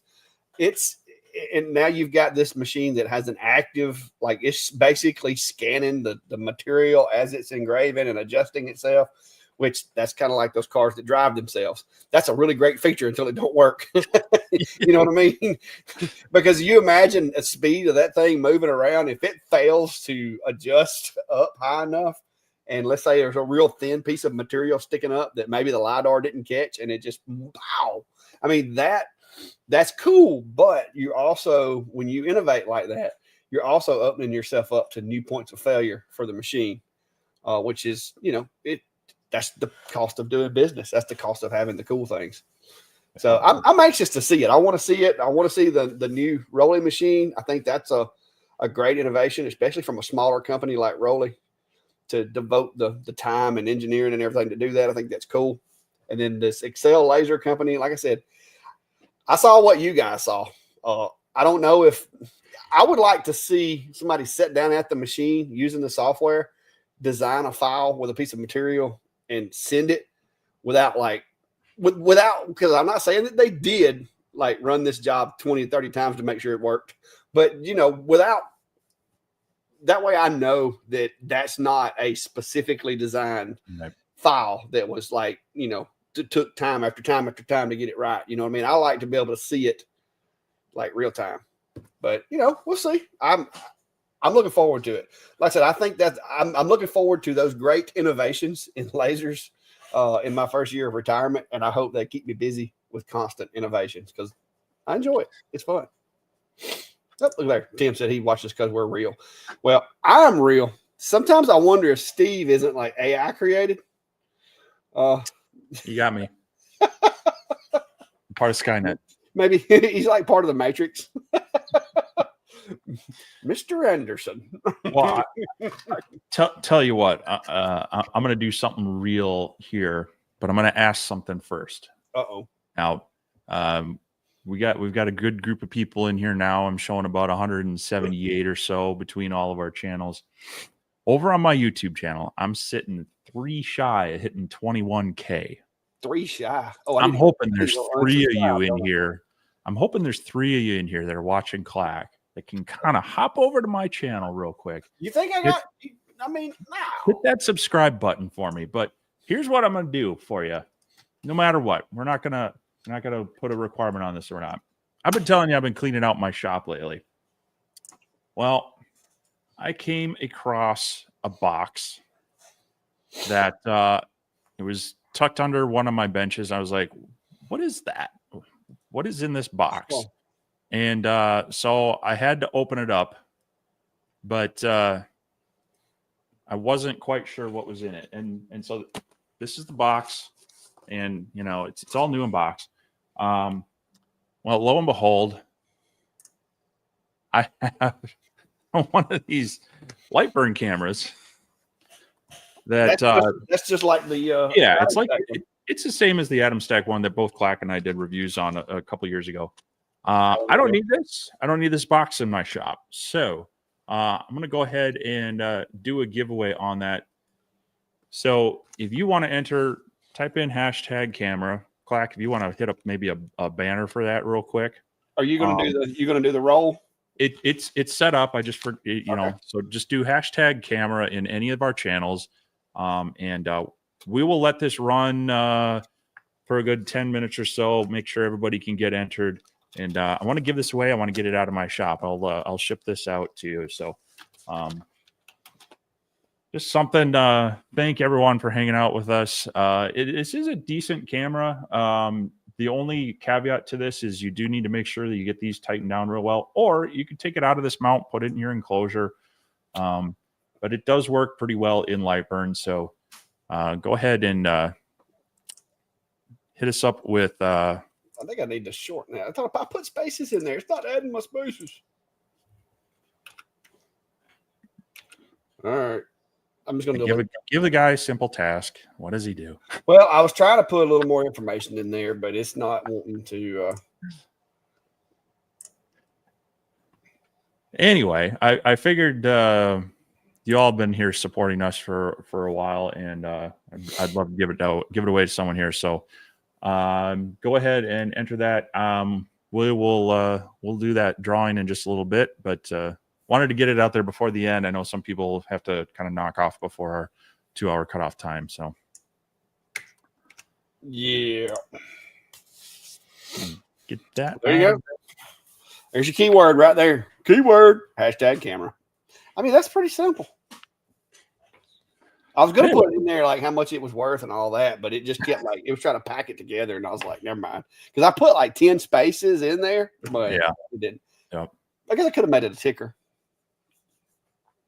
And why does it keep defaulting back to this instead of that? I don't know. It's a crazy thing. All right, let me go over and check these comments again. Yeah. Tim's commenting on your Secret Agent Man video. Obviously, you weren't busy enough this week. I wasn't running. I'm going to be honest with you guys. I'm still like my knee. I'm still a little leery of that knee. I don't trust it 100%. And my doctor told me I wouldn't. They're like, it's going to take you a while to trust that knee again. But so I wasn't really running. I was just kind of crouched, poking around like some Pink Panther type stuff. But yeah, I was just trying to be silly. I asked my wife before I published it. I was like, hey, is this too much? Am I going a little too overboard with the silliness? And she's like, no, it's funny. I was like, all right, well, I'm going to post it. Because I don't do a lot of funny, or haven't in the past. So I'm not real good at funny sometimes. Well, it's I need other people to test it for me. We both try to throw a little, humor and fun. Sometimes our videos are just a little more fun than, on topic and such, especially these Sunday Night Lives. So, but yeah, it's I chuckled at it. Of course, I'm still waiting for you to do the clickbait thumbnail on one of your videos. I know exactly what you're talking about, too. Hey, y'all. I'm afraid if I do that one, I don't know how many people I'm going to make mad.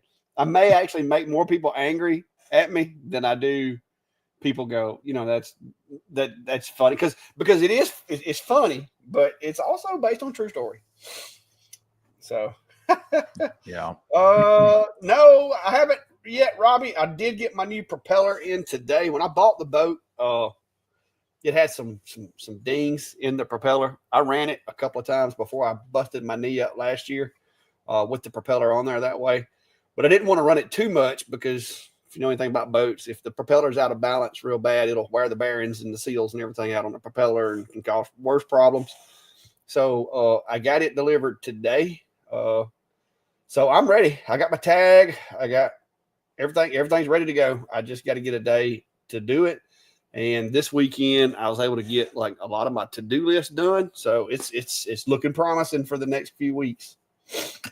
Because, my birthday is June the 20th. So in 19 days, I will be 50 years old. So maybe it'll be a birthday fishing trip. I don't know. We'll see. Well, don't Well, at hurt least some yourself. folks thought it was funny because I was afraid that people were going to just make fun of me because I got that old man walk to me already, you know, because the knee surgeries and the back surgeries, and I'm in Crocs too, and there's rocks and stuff out there, so it's just Well, you know, sometimes we're laughing at your humor, sometimes we're just laughing at you.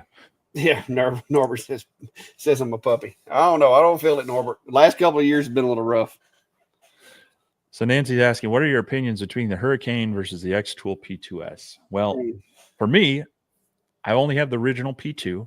I never got a chance to take a look at a Hurricane, so I can't speak from hands-on experience. For me, the X-Tool P2 still on the bench, and 22nd. My bad.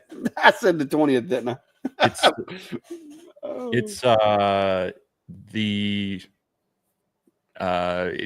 P2 is more expensive than some, but is probably one of the easiest CO2 lasers to get going with, assuming you don't hate XCS. It works very well with XCS. And if you're new to lasers and needing to get into CO2, their material library gets you started right away. Yeah, now the P2S over the P2, they've upgraded the things I'd like to see. So they have the red dot beam for the mirror alignment. I believe the Hurricane also has that. They upgraded the air exhaust, which is one of the downfalls, and they also upgraded the air assist. So they've taken care of the three things that I would say were issues with the original P2, other than there's a bit of a premium with the price. And so yeah, the $1,500 to $1,800 savings is something to think about on the Hurricane. Now you have experience with Hurricane, so why don't you add your hands-on experience? I got a correction I got to do first. My birthday is the 22nd, not the 20th. My anniversary is the 20th. Birthday is the 22nd. I don't know how the numbers. Y'all know I don't do numbers. I don't do math. I guess my brain dyslexia. Obviously, you care more about your birthday than your anniversary. But yeah, my anniversary. Your old age is catching up. Birthday's the 22nd. My bad. Okay, so just now that the corrections have been done, because Brandy chimed in there and called me out on it. And I'm like, did I say 20? I thought I said 22nd, but there was probably a short circuit between my brain and my mouth somewhere. And I was thinking 22nd, but 20th came out. So that's what we're going to go with. The P2 that I've got, the original P2. I like it. It's a decent machine. I do not have the P2S. I have extended an offer to Xtool that if they wanted me to test a P2S, I would love to, because I think there's some upgrades that this one needed, which was the bigger fan, the stronger air assist, and the red dot pointer. Those are the three things that I think the P2S has over my P2. As far as the Atom stack, if you love Lightburn and do not want to run XCS under any circumstances, then you're better off with the Hurricane. The budget, if you want something that is just as capable of as far as cutting and engraving, the Hurricane's just as capable as the P2. It's very simple. Now, if you're trying to do the auto placement, you're trying to have a really, really ultra precise camera, those type things, then stick with the P2. But understand you're going to be running it in XCS, because if you have a P2 or get a P2, just go ahead and come to grips with the fact that you're running XCS. Because if you run it in any other software, like if you don't run the P2 in XCS, you're better off by the Hurricane or the OMTech or something else. Because by not using XCS with the P2, you lose all of those functions that you paid all that good money for. You lose those. So if you're not coming out of Lightburn, do not get the P2. Go ahead and get an OMTech or go ahead and get the Atom Stack Hurricane. But if you like XCS, or if you're okay with using XCS, the P2 is a really good machine. Now, the lens cleaning on it, it's not bad, but it requires smaller fingers than mine. Let's just put it that way. Getting those lenses out of there, like I found myself kind of challenged trying to grab the lip on those mirrors and get them out. So I had to use I used a little tiny pair of needle nose to grab them and pull them out. But well, I will say it's easier to get at those. Well, it's easier to replace those and clean those than it is on some of the cabinets. Oh yeah, they're magnetic, like being magnetic and snap it in. You can swap those out and not lose your mirror placement, where others you're you're unbolting it, and you're automatically 100% mirror alignment. But yeah, the magnetic mechanism that they've got in there is pretty cool. Now I will say the other day when I took mine out, I put it back together and it wouldn't work. And I went in there and one of them didn't seat quite enough, so I had to like pull it out and put it back in. Yep. It was an easy enough fix. So. Yep. So yeah, I think both of us. Now you've had a little more. Well, you had your experience with the Mega and such. Oh, when you get into the smart lasers and that are dependent on their software working, just got to make sure that their software is going to work. I mean, kind of like the P2, it technically you can get a lot of it to work in Lightburn, so that is an option. But to really use its features, you got to use XCS. Yeah, but they've been developing that for many years, and it's a pretty solid piece of software. It doesn't have all the features and all the weird tweaks and adjustments that Lightburn has, but it's pretty good software compared to some of the others who have just started developing their software lately. So. Yeah, XCS is my second favorite software, I guess I would say. Yeah, out of the laser ones, yeah. Create has their software, Monport has theirs, AtomStack has theirs. Of course, then you've got just regular standard laser GRBL. I mean, there's a bunch of options out there, but XCS would be my second. Like if Lightburn went away today, I would start using XCS where I could. You know what I mean? Because it's not terrible, but I prefer Lightburn. Yep. But with the X-Tool machines, I prefer XCS because they've built their software to make their machines simple and almost. They've tried to take the opportunity for mistakes to be made and totally eliminate it. Like there's pop-ups, warning, your speed and power is really low. There's potential for fire, which you should know that anytime you hit start. But you know, they've really tried to take and make that software as foolproof as possible. So, all right, I'm going to pop this up there, and we're going to do a last call on the camera giveaway. So we got 81 entries. If you can use this, the iCure. Or is it 87? 87. If you can use that iCure camera, go ahead and hit that hashtag in there, and we will draw in just a couple minutes for that. And then we'll make sure that person gets my email and get a chance to make sure we confirm that. So last call on entries for the almost noon box. Hashtag camera. I will drop in. I've got some Vintauri stickers and some Clack stickers and such, so you'll get a little swag with this as well. So yeah. Anyway, well, they want to know when you're going to clean the rest of your shop and find some more unopened boxes. Well, you got to keep coming back because every week I'm probably going to be finding something different. So yeah, I hadn't found anything that I forgot I had lately, other than materials. I did find some materials because I'm bad to go into Michael's or somewhere. Yeah, if they got Slade coasters on sale or something, I'll buy like 4 or 5 packs of them. And so I have, stumbled across some materials I forgot I had. I have quite a few stainless steel tumblers it was a few years ago that Harbor Freight actually had some, and they had them on sale for like $5 a piece. And so I went in and bought like a big bundle of them and such. And then recently Michael's had some of theirs on clearance for like $3 a piece or something. So I bought a few. I used some with the Eufy printer. I went back and they still had some more. So I bought a few more. And then I realized I still had that bag of ones from Harbor Freight.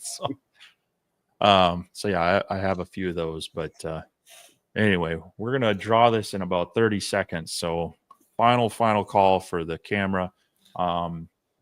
Once that is drawn, I'll put my email up there, and I'm going to ask the person to email me their information, and we'll get connected. So, Steve, have you checked your subs? Have I checked my subs? Let's see here. And refresh. Oh, nice. We're at 21,006. Thank you all. You got a few extras. Yeah, we got some bonus ones. I appreciate that all. You got six more than you needed. So I know it's just a number, but you got to celebrate those little milestones and such. So Yeah. Well, subscriber counts is kind of like that the little ornament on the hood of the Bentley. I mean, it really doesn't do anything for the car, but it just looks cool. Yeah. All right. Well, we've drawn this out enough. We've got 96 entries, so I am going to hit the draw button in 3, 2, 1, go. And Let's this is see where we who don't have wins the the drum roll. camera. Who gets a camera or? Because I put the hashtag in the chat. Oh, good. It was flashing. Why did mine pop up there? I was like, what's wrong with there for? I don't want to win it. It's because I put the hashtag in the chat with our with the software. Anyway, Gary, who is sporting a very nice model airplane there. Maybe like, I don't know, looks like an Aeroworks Extra or something. I'm gonna switch out. I'm gonna hide that. I'm gonna pop that up there. Gary, if you can send me an email real quick with your send me your information, send me your shipping address. We'll get connected, and I will get this shipped out to you, and pop up in chat as well. More freebies. So, whoa, a lot of camera entries. I got to scroll past those. All right. Well, I'm gonna throw something out there since we've had this whole discrepancy over when my birthday is and all that. Do you know that the 22nd of June is on a Sunday? Oh, really? Yeah. Wow. So we're gonna have a birthday live. There better be cake. So yeah, the 22nd is actually on a Sunday. So unless something happens, we don't have our live. We'll have a birthday live. So yeah, I just happened to pull the calendar up and look at it, and I was like, wait a minute, that's convenient. So maybe there'll be, I don't know, maybe it'll be fun. So, have you got your email from Gary yet? Haven't yet. Just trying to scroll through chat here. Gary, college? Gary, are you here? We need to know you're here, Gary. Yeah, I want to make sure we get connected with you because I can't. If you're not here, we're going to have to re-roll the dice. Yeah, I can't. Unfortunately, YouTube doesn't allow me to contact people, so we'll need to do that. Congrats, Gary, but I'm not seeing Gary. If anybody sees Gary's comment, let us know. Chris, Norbert, Gary. There he is. Yeah. So Gary, my email's at the bottom of the screen there. There he is. Maybe a little slow. Just want to make sure that a lot of times too, there's a delay in some people's stream. So we just want to make sure you're here and that you sent the email, and then we'll get that confirmed. So, let's see. Tom said we're gonna have cake and chicken livers. Oh, as long as it's not chicken liver cake. Oh, that would be. I wonder if you can make a chicken liver cake. Huh. You don't know. I'm sorry I even brought it up. Oh, that's just bad. Oh, but see, yeah, my birthday's in the middle of winter, and I live in Minnesota, so depressing. Yeah. All right, he says he sent the email. Good. I'll keep an eye out for that. We can remove that. And yes, it looks like I got it. Perfect. Oh, of course you have an RC plane. You're kind of in the RC capital of the U.S. Well, it used to be anyway, as far as manufacturing. But Gary, I'll send you an email with the information. Thanks everyone for being here with that. And like I say, as I clean out the shop and such, and there's things, we'll keep dropping them in these lives, or I might make sure you're paying attention to my channel too. If I'm in the mood, maybe I'll pop on a custom live as well. Yeah, watch out for those random lives. One thing that we've had, we want to give stuff away and give back to the community, but we still haven't quite figured out how to get around, some of these little things other than just making them random and anybody can participate. So there you go. But yeah, I got to come up with something now that I know it's a birthday Sundays. I got to come up with something. I think you need to take a page out of Oprah's book, what she does on her birthdays. What's that? Oh, like you get a laser and you get a laser and everybody gets a laser. Yeah. Okay. I hear you. Actually, no, don't take it. I share a birthday with her, so yeah, birthday dance. we're both I was January sitting here birthdays. wondering, I mean, is that like big Oprah fan? I mean, No, it just we happen to have the same birthday, so okay, and that's the joke, you know. yeah.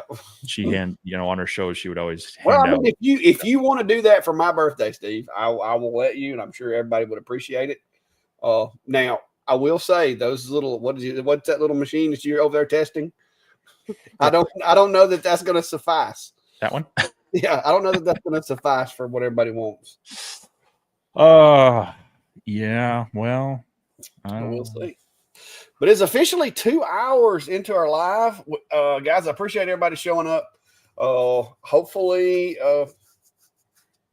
you enjoyed it, was entertained, learned something. I don't know, won a camera, something. And it will, kind of entice you to want to come back later. I know Steve has managed to hit his 21,000 subscribers mark. But as always, like I said, we appreciate you guys sharing us in the comments. And I see a lot of times in other, I get tagged in posts in other laser groups or whatever when people are asking questions. So we really do appreciate that and appreciate the support you guys give to us. And we're going to try to give back to you. And like I said, 122 days, I'll be retiring. And in 3 or 4 weeks, I'll be turning 50. So we got to figure out what we're going to do for the big 5-0. There is definitely going to have to be a birthday thumbnail at least. So we'll see. I just did some math. I don't want to share. You don't want to share?